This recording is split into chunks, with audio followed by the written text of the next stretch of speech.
Hello, তোমরা কে কেমন আছো? আশা করি তোমরা ভালো আছো আর ভালো থেকো। তোমরা তো সবাই কম বেশি লাউ শাক খেয়েছো। আজকে আমি লাউ শাক দিয়ে আর ডাল দিয়ে একটা শুকনো শুকনো তরকারি করে তোমাদেরকে দেখাচ্ছি। কড়াটা গরম করে নিয়ে অল্প একটু সরষের তেল দিয়েছি। এবারে কিছুটা মুসুর ডাল আমি ধুয়ে নিয়েছি, এবার এটা তেলের মধ্যে দিয়ে দিলাম। এটা দিয়ে একটু নাড়াচাড়া করে ভেজে নেব।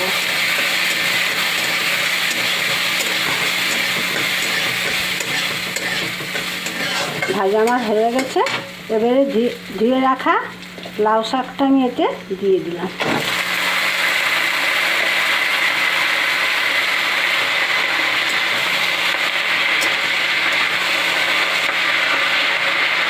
এবারে পরিমাণ মতো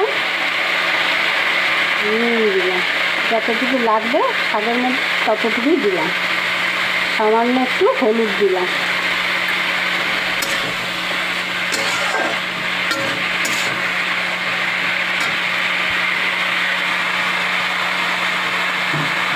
এবারে হালকা করে একটু জল দিয়ে দিলাম। এটা আমি সিদ্ধ করে নেব। তারপরে আমি এটা দেখাচ্ছি।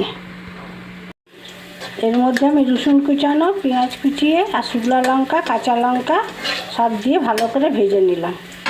এবারে সিদ্ধ করে রাখা যে লাউ শাক আর ডালটা এটা আমি এর মধ্যে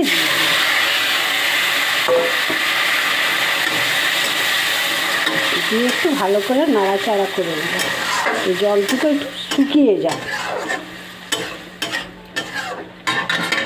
গ্যাসটা আমি একটু বাড়িয়ে নিচ্ছি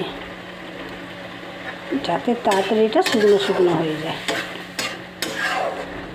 তোমরা এরকম মাঝে সাঝে করে খেয়েও দেখবে ভালো লাগবে। সবসময় তো অতিরিক্ত ঝাল তেল মশলা খেতে খেতে মুখের স্বাদ থাকে না, তখন মনে হয় এরকম কোনো হালকা জিনিস খেয়ে দেখি, ভালোই লাগে। আমার তো ভালো লাগে, তোমাদেরও হয়তো ভালো লাগতে পারে। আমার হয়ে গেছে, এবারে আমি নামিয়ে নিচ্ছি।